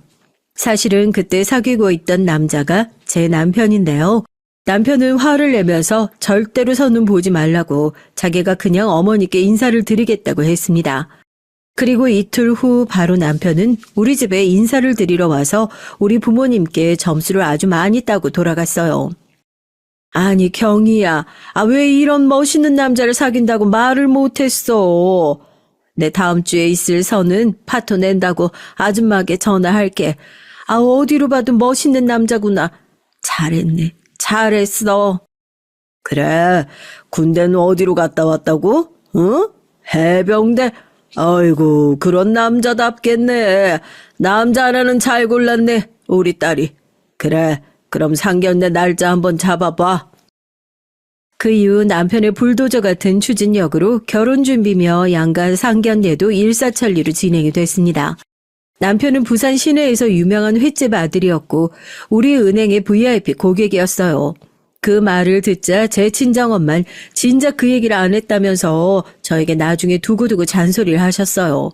그 좋은 사위감을 놓칠 뻔했다면서 다행이라고도 하셨고요. 시댁이 부자면 혹시 그렇게 생각하시는 분들도 계실까 해서 미리 말씀드리는 건데 저희 시부모님은 정말 착한 분들입니다. 막장 시어머니의 괴롭힘이나 머리채 잡고 싸우는 고부간 같은 건 저에게 완전 먼 나라 얘기였어요. 지금은 두 분 다 돌아가셨지만 시어머니께선 저에게 입버릇처럼 말씀하시곤 했습니다. 너무 잘하려고 할 필요 없다면서 그저 아들 부부가 의의 좋게 잘 살기만 바란다고 말이에요. 20년 전에 전 직장을 그만두고 남편과 한우 정육식당을 개업했습니다. 그 때문에 서울에서 살게 된 이후부터 시어머니께선 굳이 시댁에 오지 않아도 된다고 하시더라고요. 저희 시어머니도 횟집을 오래 운영하시다 보니까 가게가 얼마나 바쁜진 다 알고 계셨던 거예요. 예, 며느라, 너희들이 서울에서 식당 개업했다고 하니까 이 시에는 마음이 참 좋구나. 앞으로 바쁘고 명절에 쉴 수도 없을 텐데 집에 꼭 오지 않아도 돼. 식당은 명절에도 장사가 잘 되잖아. 앞으로 열심히 일해서 돈 많이 벌어라. 어머니, 그래도 명절 당일엔 시댁에 와야죠. 며느리 된 도리로 어떻게 그래요? 어머님, 아버님께 인사드리고 갈게요. 전 사장이 됐지만 서빙이나 주방을 모두 직원들에게 맡기진 않았어요. 홀이 바쁘면 홀에 가서 서빙도 했고 주방이 바쁘면 주방에서 고기를 썰거나 반찬을 만들기도 했습니다. 그래서 겉으로 봐서는 제가 사장인지 그 식당에서 일하는 종업원인지 알 수가 없는 상황이 오기도 했어요. 실제로 많은 손님들이 저를 일하는 사람으로 착각하고 막대했다가 나중에 미안하다고 사과를 한 적도 많이 있었습니다. 게다가 부부가 모두 식당에 매달려 있다 보니까 제 딸은 중학교 때부터 집에서 저녁을 먹어본 적이 없었어요. 항상 우리 가게에 와서 먹거나 밖에서 사 먹어야 했죠. 그런 부분은 우리 딸들에게 아직 미안하긴 합니다. 처음에 남편은 정육식당을 부산에서 운영을 하자고 했어요. 하지만 전 저만의 가게를 서울 한복판에 제일 장사 잘 되는 곳에서 운영하고 싶었습니다. 그래야 제가 목표한 돈을 많이 번다는 목적을 하루라도 빨리 달성할 수 있을 것 같았거든요. 그리고 처음 오시는 손님들에게 무조건 조금이라도 서비스를 주면서 단골 장사에 박차를 가했습니다. 처음엔 조금 손해를 본다고 생각할 수 있지만 우리 집 고기 맛을 한 번 본 사람들은 2번, 3번은 물론이고 3대가 같이 오시는 단골까지 있었거든요. 그런 단골 손님을 붙잡아야 했어요. 그 덕분에 전 단골 장사로만 3년이 지나자 식당 투자금을 모두 뽑아낼 수 있었고 순수한 흑자를 기록했습니다. 그리고 10년이 지나자 저희 식당 점포를 제 소유로 가질 수 있었고요. 매달 내던 임대료가 없어지니 오히려 돈을 모으기가 더 쉬워지더라고요. 제가 40대 초반에 식당을 개업하고 그 식당이 장사가 잘 되어 제가 임대하고 있던 건물을 샀거든요. 그리고 강남대로 사거리에 있는 제 식당 건물은 처음 샀을 때보다 거의 10배가 올라 있었습니다. 그렇게 되다 보니 남편도 저도 이제는 딱 은퇴를 하고 싶은 생각이 들더라고요. 돈은 남은 평생 쓸 만큼은 있고요. 20년간 1년에 설 당일, 추석 당일 이틀만 쉬고 일요일도 없이 일했습니다. 그랬더니 몸도 지치고 인생이 덧없다는 생각이 들더라고요. 저도 딸내미를 결혼시키고 첫 손주를 보고 나니까 주말엔 손주 얼굴도 보고 싶고 좀 쉬고 싶더라고요. 그래서 전 일주일에 이틀은 식당을 나가지 않고 여행을 다니든지 서울 시내에 가고 싶은 미술관이나 영화를 보거나 하는 시간을 가지게 됐죠. 나에게 휴가를 주는 시간이라고나 할까요? 남편과 번갈아 가면서 이렇게 쉬게 됐습니다. 그러다 보니 식당 내에서 단골 손님들이 저의 안부를 물어보는 분들도 생겼어요. 저기요, 요즘 사장님 얼굴 잘 안 보이던데 혹시 어디 아프시대요? 아니에요. 우리 사장님이 일주일에 이틀 쉬시는데 오늘 쉬는 날이어서 그래요. 아픈데 전혀 없으세요. 요즘은 제 첫째 딸과 사위도 주말에는 식당에 와서 아르바이트를 하고 간답니다. 제가 손자를 봐주고 딸이 대신 주방에서 일을 하고요. 사위도 불판이나 숯도 테이블에 배달합니다. 제 첫째 사위는 광화문에 있는 증권회사에 다니는데요. 주말에는 쉬기 때문에 저희 집에 와서 매주 저녁을 먹고 가요. 처음엔 우리 딸이 주말에라도 밥 안 하고 쉬게 하고 싶은 마음에 불러서 공짜로 소고기를 먹여줬지만 어느 날 제 사위가 그러더라고요. 아무것도 안 하고 밥만 얻어먹고 가는 것 같아서 바쁘신데 죄송해서 주말엔 안 오겠다고요. 그래서 제가 사위에게 말했습니다. 그렇게 미안하면 먹은 만큼 일하고 가면 되는 거 아니냐고 말이죠. 딸과 사위는 그런 생각은 해본 적도 없었나 봐요. 그날부터 서투르나마 가게에 보탬이 되겠다고 조금씩 일을 하더라고요. 전 사실 농담으로 한 얘기였지만 애들은 또 그걸 진심으로 받아들였더라고요. 이제껏 한 번도 도와준 적이 없어서 몰랐는데 식당 일이 많이 힘들다면서 부모님들은 어떻게 이렇게 늦게까지 일을 하시냐고 놀라워하더라고요. 엄마, 몰라서 죄송해요. 난 세상에서 육아가 제일 힘든 건 줄 알았는데 서빙이랑 설거지도 이렇게 힘들 줄 몰랐네. 앞으로 많이 도와드릴게요. 우리 딸만 좀 잘 봐주세요. 그러게요, 어머니. 이런 힘든 일을 매일 하고 사셨다니 존경스럽네요. 주말마다 와서 일하고 갈게요. 다른 아르바이트생 뽑기 힘드시면 연락 주세요, 어머님. 첫째 사위는 금융 관련 직업을 가져선지 좀 융통성은 없지만 아주 착한 사람입니다. 저희 딸이 결혼 전에 항공사 승무원을 했었는데 그때 만났다고 하더군요. 자기들끼리 좋아서 연락처 주고받고 2년간 사귀다가 결혼을 했어요. 전 직장도 좋고 몸도 마음도 건강한 사위가 처음부터 마음에 들었고 우리 딸의 시부모님들도 딸이 마음에 들었다면서 처음부터 양쪽이 다 좋아했습니다. 그래서 별 문제 없이 첫째의 결혼식은 물 흐르듯 진행이 됐다고나 할까요? 전 첫째 사위가 잘 들어왔으니 남은 둘째 딸도 좋은 혼처에 시집 갔으면 하는 욕심이 생기더라고요. 전 첫째 딸은 결혼을 시키고 나서 둘째 딸에게 말했습니다. 넌 사귀는 남자 없느냐고요.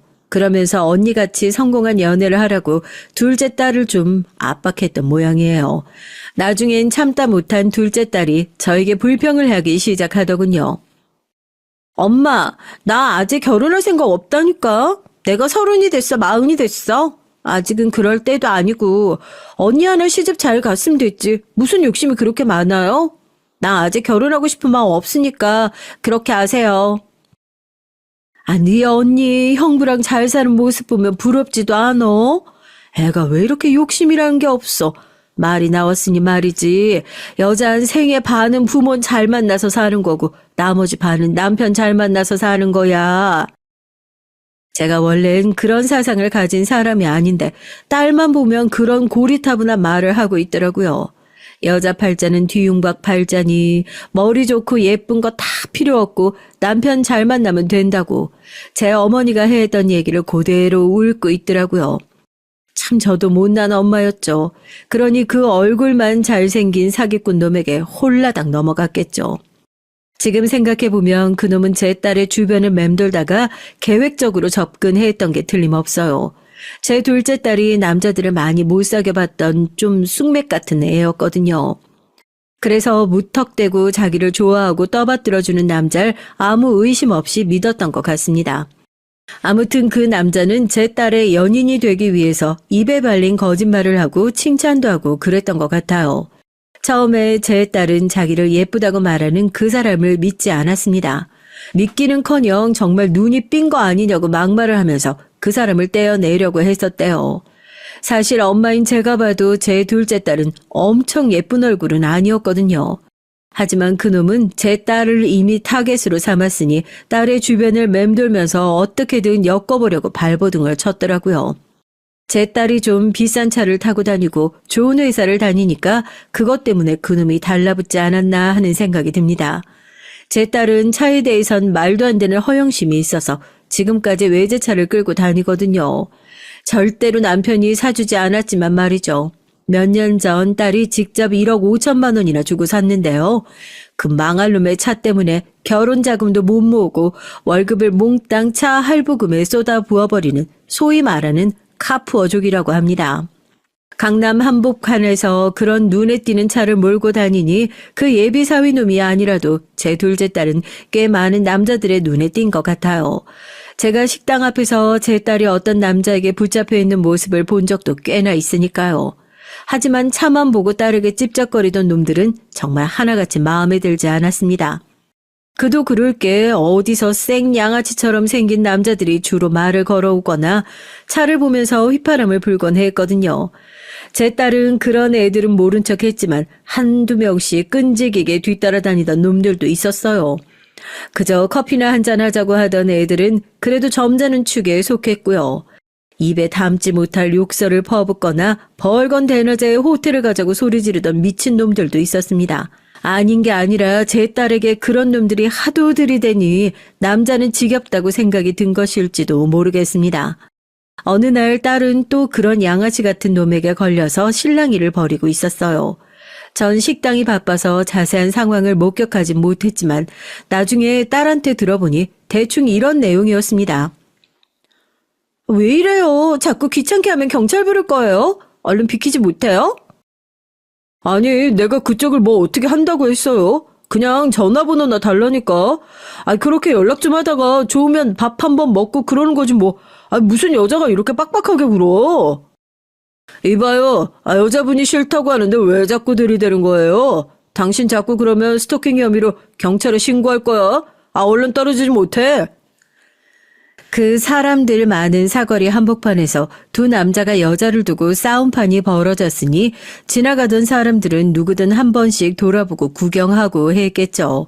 그리고 그 수상한 남잔 점점 사람들이 모여들자 욕을 한바탕 내뱉고는 달아나 버렸습니다. 예비사위는 부들부들 떨고 있던 제 딸에게 다가가 착한 눈으로 괜찮냐고 부드럽게 물어봤다고 하더군요. 딸은 자기를 공경해서 구해준 사람이니 고마웠던가 봅니다. 그 남자를 의심도 하지 않고 전화번호를 가르쳐주고 그 후부터 그 남자에게 빠져버린 것이었어요. 공경해서 구해준 놈이 사실 더 나쁜 놈이었는데 그 당시엔 딸이나 저까지도 그걸 전혀 상상도 못했습니다. 딸에게서 예비사위와의 첫 만남 얘기를 듣고 전 그 남자에게 흥미가 생겼어요. 남자라면 알레르기처럼 끔찍이 싫어하던 딸이 그 남자에 대해서만은 사람처럼 말하고 좋은 사람이라고까지 얘기를 했거든요. 그러니 가뜩이나 걱정이 되던 딸이 남자가 생겼다는데 어떤 부모가 좋아하지 않을 수 있겠습니까? 전 딸에게 빠른 시일 내로 그 사람을 한번 집에 데려와서 인사를 시켜달라고 했죠. 딸은 아직 좀 이르다고 아직 그 사람이 어떤 사람인지 알아가는 중이라고 했습니다. 하지만 전 딸에게 그 사람과 사귀면서 알아가고 얼른 엄마에게 보여달라고 지금 생각하면 너무 후회스러운 말이었어요. 결혼을 하려면 적어도 사계절은 지내보고 하라는 말이 있었는데 그 말이 맞는다는 걸 전 이번 사건을 겪으면서 알게 됐습니다. 전 그놈의 외모, 능력이나 겉으로 보기에 번지르르한 것들만 가지고 그 남자를 판단했어요. 그리고 놓치고 싶지 않은 사윗감이라고 내 멋대로 단정을 내렸습니다. 제 남편은 그런 저에게 예비사위를 다시 찬찬히 살펴본 후 결혼을 시키더라도 시키자고 하면서 말렸지만 전 둘째 사위도 잘 들어와야 한다는 욕심 때문에 남편의 말을 들은 척 만척 했답니다. 아니, 알아보지 않아도 그 사람 멋지고 직업도 좋고 저번에 집에 와서 다 얘기했다니까. 그런데 왜 또 다 끝난 얘기를 가지고 싸움을 하려고 들어요? 신중해서 나쁠 건 없잖아. 그 사람이 다 얘기한 것뿐이지 우리가 직접 알아본 것도 아니고 당신 어떻게 그렇게 우리 딸 미래에 대해서 물렁하게 생각해? 확실히 알아볼 건 알아보고 상견례도 다 하고 나서 결정해도 안 늦어. 상견례는 당연히 할 거긴 한데 너무 의심병에 걸려있는 건 당신 아니야? 어떻게 뒷조사를 해? 사람을 믿어야지. 불법적으로 뒷조사하는 거 어쩌면 그 사람에겐 범죄잖아. 그냥 우리 예비사위 믿읍시다, 여보. 제가 믿고 따랐어야 할 사람은 바로 제 남편이었는데 그땐 그걸 몰랐어요. 그리고 딸 역시 자기를 구해준 사람에 대한 환상에 젖어 있었고요. 저도 마찬가지고요. 그런 상황에서 도와준 사람을 당연히 믿게 되지 않겠습니까? 남편은 몇 번이나 신중히 생각하고 결정하자고 외쳤지만 딸과 저의 귀엔 하나도 제대로 들어오지 않았습니다. 그 사기꾼 놈은 자기가 외제차 파는 사업을 한다고 했어요. 그것이 차에 관심이 많던 우리 딸의 마음에 쏙 들었던 거예요. 그리고 그놈은 어떻게 했는지 모르겠는데 딸을 만나러 나올 때마다 다양한 차를 바꿔 타고 왔다고 하더라고요. 그것도 비싼 세단 아니면 외제차로만 딸을 데리러 왔답니다. 둘째 딸은 자기 차를 놔두고 그 예비사위의 차만 타도 행복하다고 하면서 웃었고요. 그리고 집에 와선 온통 그 사람 얘기하고 어딜 갔다 왔느니 뭘 했다느니 얘기를 하니까 저도 사위에 대한 기대를 안 할 수가 없더라고요. 엄마, 요즘에 그 사람이랑 데이트하면서 정말 살맛이 나. 그 사람은 어떻게 내가 좋아하는 것들만 잘 알고 딱 맞춰서 데려가는지 몰라요. 오늘도 자동차 모터쇼에 갔다 왔거든요. 나 이 사람이라면 정말 취미도 맞고 얼굴도 내 취향이라 잘 살 수 있을 것 같아요. 어머, 그러니? 아유, 그렇게 좋은 사람이면 엄마한테 한번 데리고 와봐. 말 나온 김에 이번 일요일에 집에 한번 데려와. 인사하고 상견례 날짜 잡아보자, 응? 내가 너만 시집 잘 가면 근심이 하나도 없을 것 같다. 예비 사위는 딸과 3개월 정도 사귀자마자 조바심을 내면서 상견례를 하자고 하더랍니다. 딸은 조금 신중히 생각하고 싶었지만 제가 너무 좋아하는 모습을 보고 얼른 인사를 시켜드리고 결혼하자고 마음을 먹은 모양이었어요. 하긴 제가 딸에게 그 남자를 놓치면 다음엔 남자 만나기 힘들 거라고까지 얘기를 했으니까요. 지금은 너무나 딸에게 미안한 마음뿐이네요. 좀 더 우리 딸을 믿지 못하고 저 역시 결혼을 너무나 쉽게 생각했어요. 첫째 딸이 정말 단기간 내에 결혼에 성공하고 지금까지 잘 살고 있기 때문에 둘째도 그럴 거라고 믿어 의심치 않았습니다. 전 딸에게 상견례를 하기 전에 예비사위를 데리고 집에 와서 저녁이나 먹고 가라고 말했습니다. 식당에서 보고 싶기도 했지만 그래도 일하는 직원들에 대한 예의가 아니라고 생각했죠. 그래서 가게에서 만든 반찬들을 좀 싸갖고 와서 저녁을 항상 잘 차려줬어요. 그런데 그날 집에 온 예비사위는 조금 이상한 반응을 보이더군요. 딸에게 어디서 사느냐고 꼬치꼬치 묻고 좋은 동네 사니까 집이 좋을 거라고 멋대로 상상을 했었던 모양이에요. 아, 그 현대 아파트 산다고? 34평? 생각보다 크진 않네, 평수가. 자기네 언니는 결혼했고 자기만 부모님이랑 같이 산다고 했지? 근데 무슨 문제라도 있어? 아까까지 들떠서 좋아하더니 지금 별론가? 말이 없네. 아니, 그렇게 생각하진 않았어. 자기네 어머니가 사장이시라면서 그런데 조금 검소하신 건가 해서. 예비사위는 딸을 스포츠카에 태우고 우리 집에 오면서 이런 대화를 했다고 하는데요. 전 파혼한 뒤에나 딸에게서 들은 얘기라 더 성질이 나더라고요. 한데 알고 봤더니 그날 타고 왔던 사위놈의 스포츠카는 사위 것이 아니고 중고로 나온 매물을 제 멋대로 끌고 나온 것이라고 하더라고요. 참 어이가 없어서 제 딸이 거짓말을 한 것도 아니고 자기 멋대로 우리 집 엄청난 부자라고 착각을 한 건 그놈 쪽이지 않나요? 그런데 저런 소리를 뻔뻔스럽게 했다니 정말 인간 말종이 따로 없었는데 말이죠. 딸도 그저 농담이려니 했고 그놈도 황급히 얼버무리고 우리 집으로 왔습니다. 사실은 제가 집이나 가구, 가전에 큰 욕심이 없어요. 그래서 집안에 10년 넘은 가전제품들이 대부분인데요. 어차피 집에서 밥을 한 끼 정도밖에 안 해먹기 때문에 전 사는데 크게 불편하지 않아서 굳이 좋은 가구, 가전을 들이지 않았습니다. 집도 제가 갖고 있는 강남의 8층짜리 식당 건물에 비해선 좀 단촐한 편이죠.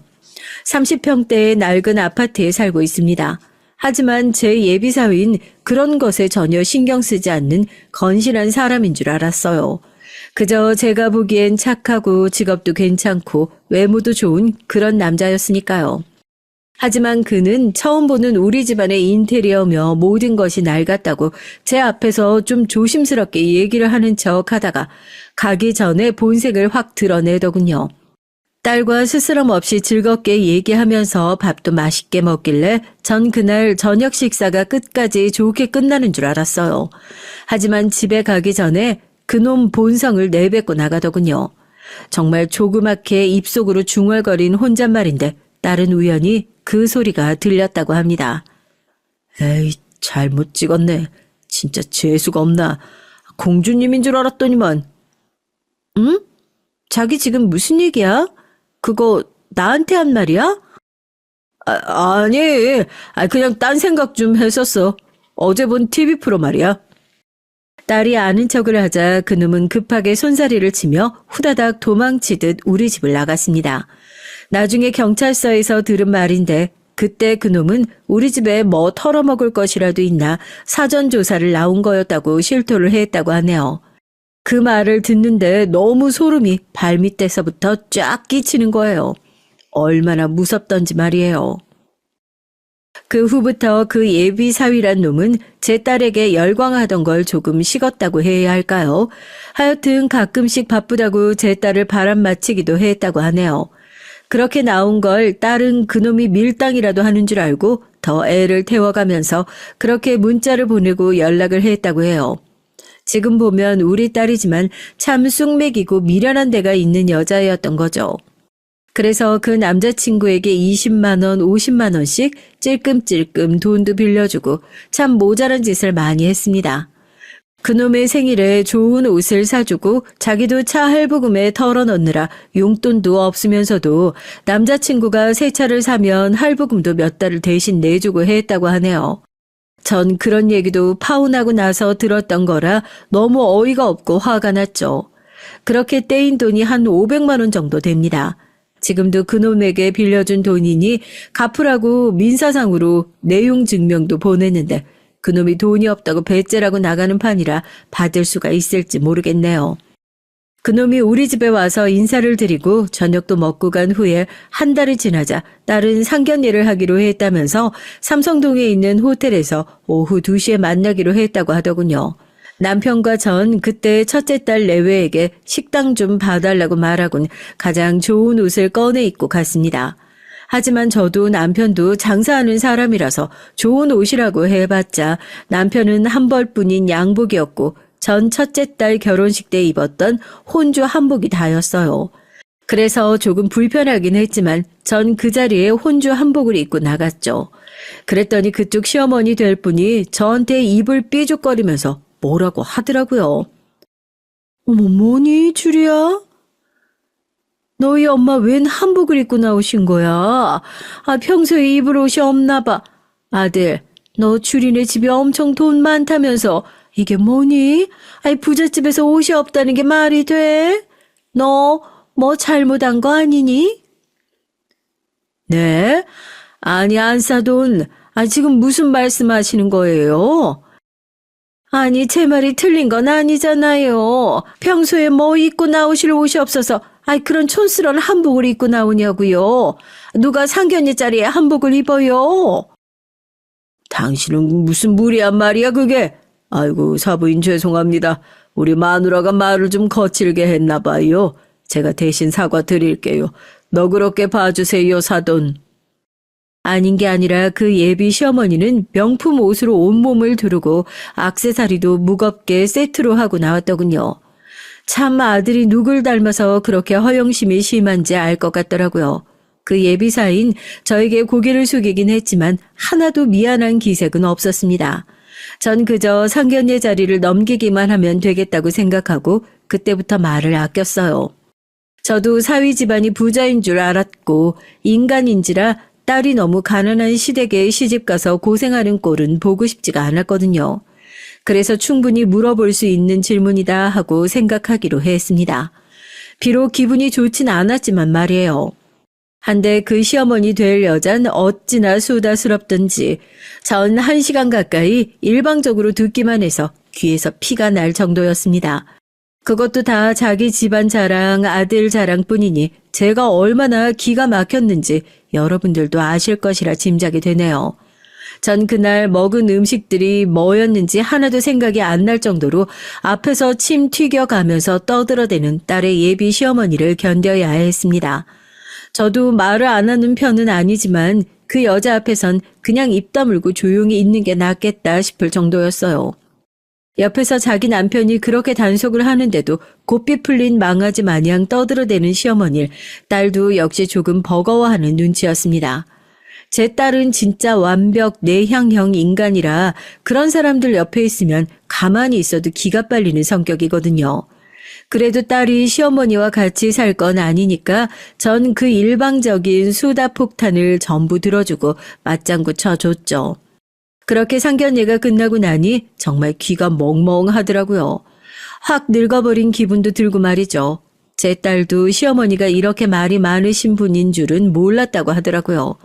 남편 말고 시어머니와 같이 산다면 돌아버릴 것 같다고 말하더라고요. 다행히 1년에 2-3번 명절 제사 때나 보면 된다고 전 딸을 위로해 줬습니다. 하지만 그렇게 어찌어찌 넘어간 상견례가 몇 주일 지나기도 전에 그놈은 저희 식당에 와서 개 같은 인간성의 끝을 보여주고 가더군요. 그날은 월요일이었는데요. 전 저녁 시간에 홀이 너무 바빠서 서빙을 도와주는 중이었습니다. 그런데 그 예비 사위란 놈이 한 무리의 동년배 남자들과 떠들면서 손님으로 들어오더라고요.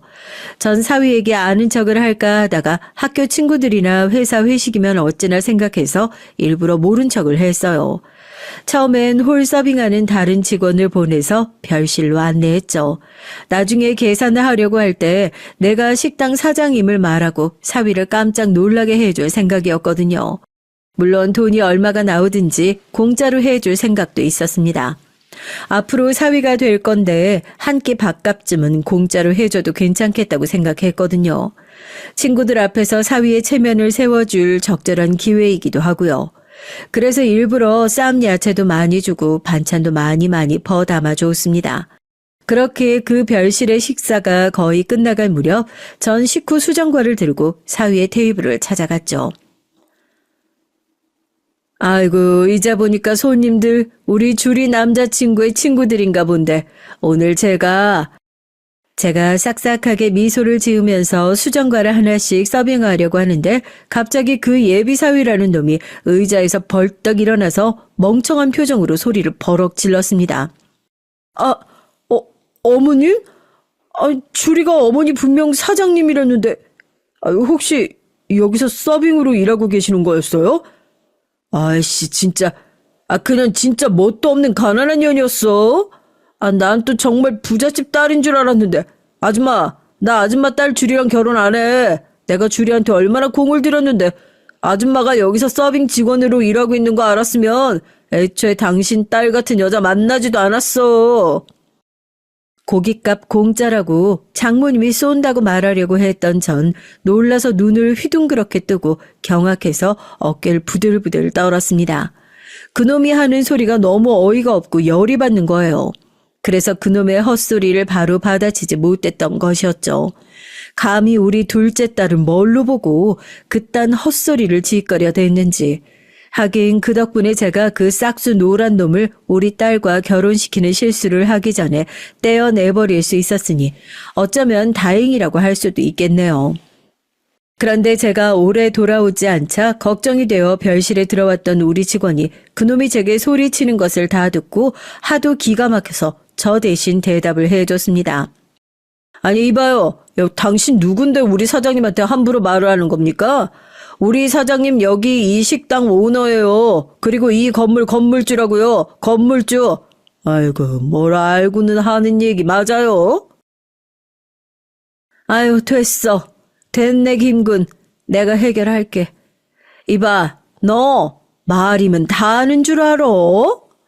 전 머리끝까지 화가 나서 방금 한 말을 주워 담으려고 어버버거리는 그놈의 멱살을 잡고 바닥에 확 패대기를 쳤습니다. 그 자리에 있던 사위의 동창 친구들은 저놈 저럴 줄 알았다고 수군대면서 팔짱을 끼고 이 사태를 지켜보고 있었어요. 그놈은 친구들의 앞에서 망신을 단단히 당하게 된 것이었죠. 바닥에 엉덩방아를 찍고 쓰러진 그 예비사위란 놈에게 전 삿대질을 하면서 힘주어 똑똑하게 말했습니다. 야, 이 싸가지 없는 새끼야. 너 우리 주리를 돈으로만 보지? 그러니까 그런 개 같은 소리가 거스르지도 않고 그냥 터져 나오지. 너야말로 잘 들어. 다시는 우리 딸내미한테 찝적대지 마. 이 근처로 얼씬도 하지 말고. 내가 이 8층짜리 건물주거든. 그리고 이 고깃집 20년째 여기서 연 매출 10억씩 찍는 식당인걸 너도 알겠지. 너 지금 방금 엄청난 봉을 놓친 거거든. 그러니까 혓바닥 조심해. 알겠어? 다시 우리 주리 주위에 얼쩡대면 경찰서에 신고할 거야. 얼른 꺼져. 그리고 여기서 먹은 고깃값 50만 원 네가 다 내고 가라. 알겠어? 어머니, 저 정말 지금 말실수한 거예요. 잘못했습니다. 어머니 제발 용서해 주세요. 저 주리 너무 사랑해요. 주리 없으면 저 못 살아요. 용서해 주세요. 갑자기 마룻바닥에 무릎을 꿇고 두 손 모아 싹싹 빌기 시작하는 사위놈의 행태를 보던 친구들은 그놈에게 한 대씩 발길질을 하거나 뒤통수를 치면서 가게를 나가버렸어요. 아이고 이 병신. 야 너는 고등학교 때부터 입이 화근이었어. 또 그럴 줄 알았다니까 내가. 야 이 미친 새끼야. 나한테 연락하지 마 이제. 아유, 이 찌질한 새끼. 아직도 너 사귀던 여자들한테 삥 뜯고 다니면서 살고 있냐? 내가 예전에게 너랑 인연을 끊었어야 되는데 이런 꼴을 다 보고 나서 끊으려니까 불쌍하네. 잘 살아라. 내가 돈 줄게. 고깃값에 보탰어. 이렇게 돈 5만 원 던지고 나가는 친구, 바닥에 침 뱉고 나가는 친구 등등 그날의 사위놈은 동창 모임에서 완전히 매장을 당하고 말았어요. 그걸로 전 사적인 복수를 다 할 수 있었고요. 당연히 그놈은 그날의 식대도 계산을 못하고 무전 취식으로 경찰서에 잡혀 들어갔습니다. 그런데 알고 봤더니 그놈이 제 딸한테만 그런 게 아니고 여러 여자들을 등쳐먹고 다닌 사기꾼 새끼였던 거예요. 제 딸한테 했던 방법으로 다른 여자들도 만나고 다니면서 좋은 차로 꼬셔내고 그 차값을 달마다 대신 갚아달라는 식으로 돈을 뜯어낸 거였습니다. 게다가 그놈은 서류상으로 유부남이었어요. 경찰에 신고당한 후 신원조회를 하는데 그런 사실도 막 쏟아져 나오더라고요. 전 정말 머리가 아프더군요. 게다가 진술을 하다 보니 그놈의 사기 행각에 노란한 다른 피해자들도 속속 밝혀졌습니다. 전 이 기가 막히고 어이없는 사실을 딸에게 전화로 알렸죠. 네 남자친구란 놈이 우리 식당에 와서 무전 취식을 하려다 걸려서 경찰서에 있다고 말이죠. 딸은 정말 놀랐나 봐요. 미친 새끼, 너 유부남이었어? 내가 어떻게 너한테 새끼한테 속아서 여기까지 왔는지 내가 미친년이지. 당장 파혼이야. 너 다음에 감방에서 나와도 나 마주치지 마라. 다시 만나면 내 손에 죽는다. 경찰서 유치장에 갇힌 채로 눈물을 흘리고 있는 그놈의 뒤통수에 대고 우리 딸은 화난 얼굴로 소리를 질러댔습니다. 그놈의 실체를 제 입으로 듣고 경찰서로 달려왔던 우리 딸은 처음에 제 말을 믿지 못해서 눈으로 직접 봐야겠다고 하더니 실제 초라한 그놈의 면상을 보고 오만정이 다 떨어졌나 보더라고요. 차라리 잘 됐어요. 아무런 미련 없이 그놈을 우리 딸 인생에서 딱 잘라냈다는 것만 해도 전 성공한 거라 생각합니다. 정체가 까발려지고 보니 그놈은 마누라는 물론이고 3살짜리 애까지 있더라고요. 여러분, 세상에 이런 못된 사기꾼 놈이 우리 딸을 속였다니 제가 얼마나 화가 났겠어요. 전 정말 잘나가는 변호사를 고용해서 그놈에게 혼인빙자 사기죄로 무거운 형량을 때려달라고 했습니다. 그뿐 아니라 민사소송으로 위자료도 받아냈어요. 하지만 그놈은 능력은 없고 빚만 엄청나게 진 놈이라 아직도 위자료는 전액 집행되지 못하고 남아 있습니다. 그놈의 부모가 저희 집으로 찾아와 제발 합의해달라고 빌었지만 전 절대 들어줄 생각이 없었어요. 마음 같아선 그 노인네들도 싸잡아 사기꾼으로 고소하고 싶었지만 정확한 물증이 없었으니 어쩔 수 없더군요. 그 어처구니 없는 일이 일어난 지 1년이 다 되어서야 사건이 종결되고 그놈은 깜빵으로 들어갔습니다. 제 딸뿐만이 아니라 다른 여성 피해자들이 그놈이 구속되었다는 소식을 듣자 저와 우리 딸에게 감사 인사를 하려고 연락을 해왔어요. 다들 그놈의 꼬리를 잡은 건 정말 다행이라고 생각한다고 하더군요. 그 사기꾼 놈이 안 잡히고 계속 활개를 쳤으면 제 딸 이후로도 또 줄줄이 피해자가 늘어나지 않았겠습니까? 이렇게 그 사기꾼 놈은 죗값을 치르고 있고요. 제 딸은 다시 평온한 나날을 보내기까지 고생을 좀 했습니다. 하지만 그놈이 너무 못된 사기꾼 새끼다 보니까 오히려 있기는 편했다고 하더라고요. 제 둘째 딸은 당분간 결혼을 할 생각도 없고 남자들도 만나기 싫다면서 회사를 그만두고 호주에 워킹 홀리데이를 갔습니다. 영어 공부도 하고 몸으로 부딪히는 일들을 좀 하고 싶다고 하면서 허락해 달라길래 무조건 가라고 했죠. 저도 그놈의 사기꾼 사건에서 좀 벗어나려고 한동안 일만 열심히 했어요. 확실히 몸을 움직이니 잡생각이 없어져서 좋더군요. 둘째 딸은 내년 연말에 워킹 홀리데이에서 돌아온답니다. 거기서 타일공 일을 배워서 정말 힘든 일이지만 열심히 하고 있다고 하더군요.